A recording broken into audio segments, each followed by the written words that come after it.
ఉమ్మడి వరంగల్ జిల్లా వ్యాప్తంగా ఉన్న రహదారులు రక్తమోడుతున్నాయి. ప్రతిరోజు ఏదో ఒక చోట రోడ్డు ప్రమాదంలో సామాన్య ప్రజలు ప్రాణాలను కోల్పోతున్నారు. ఈ ఏడాది 355 రోడ్డు ప్రమాదాలు జరిగితే అందులో 375 మంది మరణించారు. వేలాది సంఖ్యలో క్షతగాత్రులు అయ్యారు. జిల్లాలో చిన్నపాటి వర్షానికే రోడ్లపై నీళ్లు నిలిచి గుంతలు పడుతున్నాయి. కమిషన్లకు ఆశపడి టెండర్లు ఇవ్వడం, నాణ్యత లేని రోడ్లు వేయడం వల్ల రోడ్డు ప్రమాదాలు జరుగుతున్నాయని నిప్పులు చెరుగుతున్న వరంగల్ ప్రజలతో మా ప్రతినిధి Narender face to face. Warangal ఉమ్మడి జిల్లా వ్యాపితంగా రోడ్డు ఒక టెర్రర్ లాగా ప్రతిరోజు ఎక్కడో ఒక దగ్గర రోడ్డు రక్తంతో తడిచిపోతున్న పరిస్థితి ఉంది. ఇప్పటి వరకు ఈ సంవత్సరంలో ఇప్పటి వరకు చూస్తే 355 రోడ్డు ప్రమాదాలు జరగా 375 మంది మృత్యువాత పడ్డారు. 46 మంది తీవ్ర గాయాలతో ఉన్నారు. 1200 పైచిలకు మంది ఆసుపత్రి పాలయ్యారు. ఇలాంటి దుస్థితి వరంగల్ ఉమ్మడి జిల్లాలో ఉంది. ఎందుకంటే రోడ్స్ అన్ని చూస్తున్నాం, చాలా దయనీయం, దారుణం, గుంతలతో అసలు ఎలా పోవాలి ఆ వాహనదారులకు కూడా అర్థం కాని పరిస్థితి. ఎక్కడ ఏ లొంత ఉందో, ఎక్కడ ఏం సమస్య ఉందో అర్థం కాని పరిస్థితి.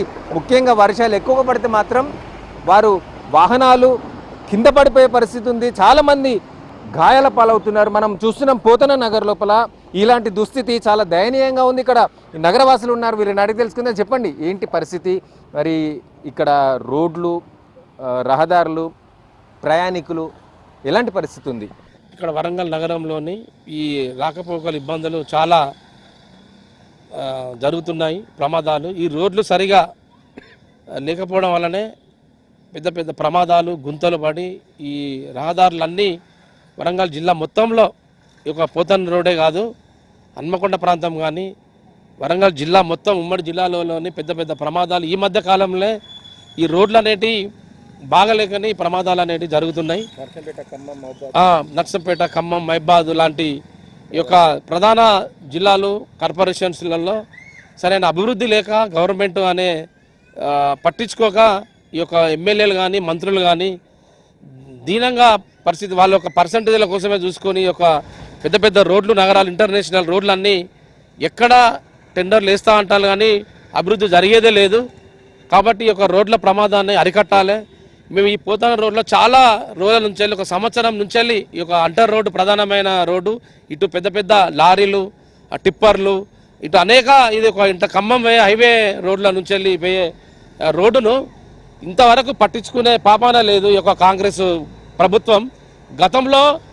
గతంలోనైనా కొంత మెరుగైన పద్ధతిలో ఉండే ఈ మున్సిపల్ కార్పొరేషన్ కానీ R&B అధికారులు కానీ ఎన్నిసార్లు మేము మొరబెట్టుకున్నా కూడా ఈ యొక్క పట్టించుకునే నాదులనే గుంతలు. ఈ వర్షాకాలానికి అయితే ఇంకా బాగా ప్రమాదాలు ఎక్కువ జరుగుతున్నాయి. కాబట్టి దయచేసి వెంటనే ఈ యొక్క రహదారులన్నీ అభివృద్ధి చేసి ఈ ప్రమాదాలను అరికట్టాలని చెప్పి నేను వేడుకుంటున్నాను. ఎలా ఉంది పరిస్థితి, ఈ రోడ్ల పరిస్థితి? మరి ప్రమాదాలు చూస్తే ఎలా? బైపాస్ రోడ్ అయితే 3 ఏళ్ళ నుంచి ఇదే పరిస్థితి.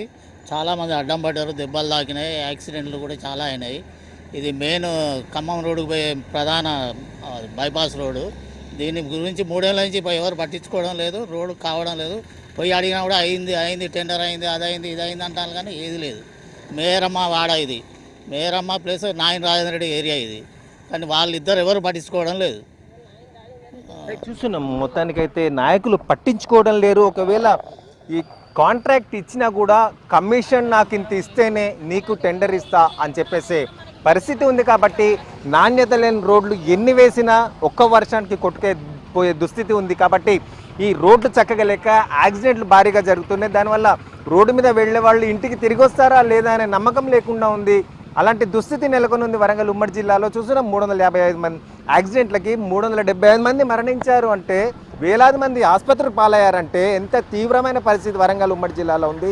దీని మీద ప్రభుత్వం దృష్టి సారించాలి. చిన్న చిన్న వర్షాలకి రోడ్లన్నీ మునిగిపోతున్నాయి. ఆ రోడ్లో మునిగిపోయిన తర్వాత ఆ గుంతలు ఎక్కడున్నాయో తెలియని పరిస్థితి. కాళ్ళు చేతులు విరగొట్టుకొని, తలలు పలగొట్టుకొని ఉన్న ప్రమాదాలకు గురైన వ్యక్తులు ఎంతోమంది ఆసుపత్రిలో ఉంటున్నారు. సో ఇలాంటి పరిస్థితులు తలెత్తకుండా మంచి నాణ్యతతో రోడ్ల నిర్మాణం జరిగితే కానీ ఈ ప్రమాదాల నుండి మనం ప్రజల్ని కాపాడుకోవచ్చు అని చెప్తున్నారు. కాబట్టి తక్షణమే ప్రభుత్వం దాని మీద దృష్టి సారించాలని చెప్పేసి డిమాండ్స్ వస్తున్న పరిస్థితి. Cameraman Ramaraju, Narender, HM TV.